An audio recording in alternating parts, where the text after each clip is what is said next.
आणि यानंतर अत्यंत मोठी बातमी आहे। भारतामध्ये HMPVचे 2 बाधित आढळलेले आहेत। बंगळुरूमध्येच आणखी एका बाळाला HMPVची लागण झाली आहे। त्यामुळे भारतात एकूण दोघांना HMPVची लागण झाल्याची माहिती मिळतेय। डॉक्टर रवी गोडसे सध्या आपल्या सोबत आहेत। सर नमस्कार। आपण सगळ्यांनीच कोरोनाचा काळ अनुभवलेला आहे, धसका घेतलेला आहे। आता HMPVने भारतामध्ये प्रवेश केलेला आहे। सगळ्यात पहिल्यांदा तो पसरू नये म्हणून काय खबरदारी घेतली पाहिजे? बिलकुल काही खबरदारी घ्यायची गरज नाहीये, म्हणजे काय करायची गरजच नाहीये। तो HMPV चीनमधून सगळे लोक घाबरलेत ना, ते 2 कारणांकरता घाबरलेत। एक म्हणजे तुम्ही सगळे मास्क लावलेले बघताय, आपल्याला जर घाम फुटलाय की परत आपल्याला तसं होईल का।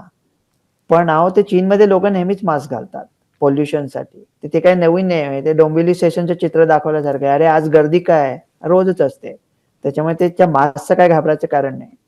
तुम्ही म्हणाल हा व्हायरस आहे ना, ह्यूमन मेटान्युमो व्हायरस, तो तसा मामूली आहे आणि तो अगदी ज्यांचं वय कमी आहे किंवा अगदी वय जास्ती आहे किंवा इम्युनोसप्रेस्ड आहे त्यांनाच पकडतो। जनरली तो बालकांनाच पकडतो। 5च्या खाली म्हणतात, पण जनरली 1 वर्षाच्या खाली 11 महिने साधारणतः मीडियन एज असतं आणि त्याचा सुद्धा सिरियस इलनेस व्हायची शक्यता खूपच कमी असते, अगदीच कमी असते। पण आता तुम्ही म्हणाल मग जर का हा मामूली आहे, आणि कोविडच्या वेळेला आपण असंच बोलत होतो ना, मामूली आहे, आणि मग अचानक तो हाताबाहेर गेला। तर मग चीनमध्ये आता का झालंय? चीनमध्ये लोक ऍडमिट काय होत आहेत? ते काहीतरी 120 स्टुडंट ऍडमिट झाले वगैरे म्हणतात ना। चीनमध्ये ऍडमिट का होत आहेत हे ज्या क्षणी आपल्याला कळेल, त्या क्षणी आपल्याला कळेल की आपण काय करायला पाहिजे। चीनमध्ये 0 कोविड पॉलिसी होती ना मार्च 2020 पासून। तर तेव्हापासून तेव्हा जी मुलं जन्माला आली ती पुढचे 2-3 वर्ष काही केलंच नाही त्यांनी। ती घरीच पडलेली होती, एकमेकांना भेटली नाही, मास्क घालून बसली होती।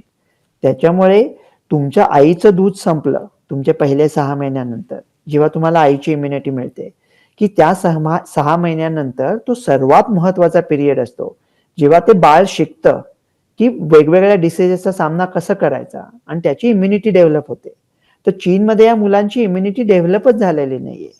त्याच्यामुळे त्यांची जी चीनमधली ती 3-4-5 वर्षापर्यंतची जी मुलं आहेत त्यांना या डिसीजचा सामना नाही करता येते आणि त्याच्यामुळे त्यांना सिरियस इलनेस होतोय। 2027 पर्यंत हे सगळं निघून जाईल। भारतामध्ये हे होणार नाही, कारण आपला लॉकडाऊन एवढा स्ट्रिक्ट नव्हता सुदैवाने। त्याच्यामुळे आपल्या मुलांची इम्युनिटी शाबूत आहे। त्याच्यामुळे एक तर आपल्यामध्ये हे येणार नाही, म्हणजे आपल्याला याचा काही धोका नाही। दुसरं म्हणजे सर्वात भीती सगळ्यांना काय असते की पॅन्डेमिक झाला तर बाबा महामारी झाली तर काय होईल, महामारी झाली तर काय होईल, सॉरी महामारी झाली तर काय होईल, तर अशी भीती वाटते ना सगळ्यांना। पण महामारी व्हायला तो पसरवायला लागतो ना। कोविड मध्ये काय व्हायचं, एखाद्या माणसाला बरं नाहीये पण तो एवढं बरं नसायचं की बाबा तो बाहेर नाही जाऊ शकणार, तो बाहेर जाऊन इतरांना पसरवायचा। इथे तुम्ही चीनमध्ये जरी बघितलं तर केसेस फक्त मुलांमध्येच आहेत ना, केसेस सर मोठ्यांमध्ये। हाच मुद्दा घेऊन थोडा पुढे जाते। जसं तुम्ही म्हणालात की केसेस फक्त मुलांमध्ये आहेत। आता पण बंगळुरूमध्ये जे 2 रुग्ण आढळलेत, एक 8 महिन्यांचं बाळ, एक 3 महिन्यांचं बाळ आहे, ज्यांच्या घरामध्ये सध्या लहान मुलं आहेत, नवजात बालकं आहेत, त्यांनी काय काळजी घेतली पाहिजे सध्या? ती काळजी घ्यायच्या आधी मी तुम्हाला पटकन सांगतो की ती मुलं तर काय बाहेर पडणार नाहीयेत, गाडी बिडी चालवणार नाहीयेत, ती घरीच आहेत ना, आईबाबांच्या याच्यावर आहेत।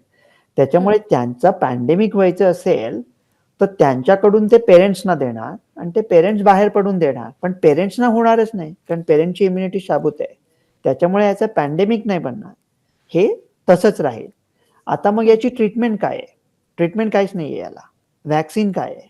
काहीच नाहीये। तर मग लोक विचारतात की अरे मग तुमच्याकडे ट्रीटमेंट नाही, व्हॅक्सिन नाही, तर तुम्ही मग टेस्टिंग कशाला करताय डॉक्टर लोक? महाग आहे ना ते टेस्टिंग, RT-PCR टेस्टिंग। आम्ही सगळ्याचं एकदम RT-PCR करतो, influenza A, B, RSV, Covid सगळं करतो। तुम्ही मग टेस्टिंग कशाला करता डॉक्टर? काय पैसे मिळवायला करतात का? आणि बरोबर आहे। माझं म्हणजे तुम्ही एकूणच सध्या जे डॉक्टर सांगताय त्याच्यानुसार खबरदारी घ्यावी, काळजी घ्यावी, पण काळजी किंवा चिंता करण्याचं तेवढं कारण नाहीये। धन्यवाद, तुम्ही मार्गदर्शन केलत आणि काही प्रमाणात आश्वस्त केलत त्याबद्दल। ABP माझा, उघडा डोळे बघा नीट।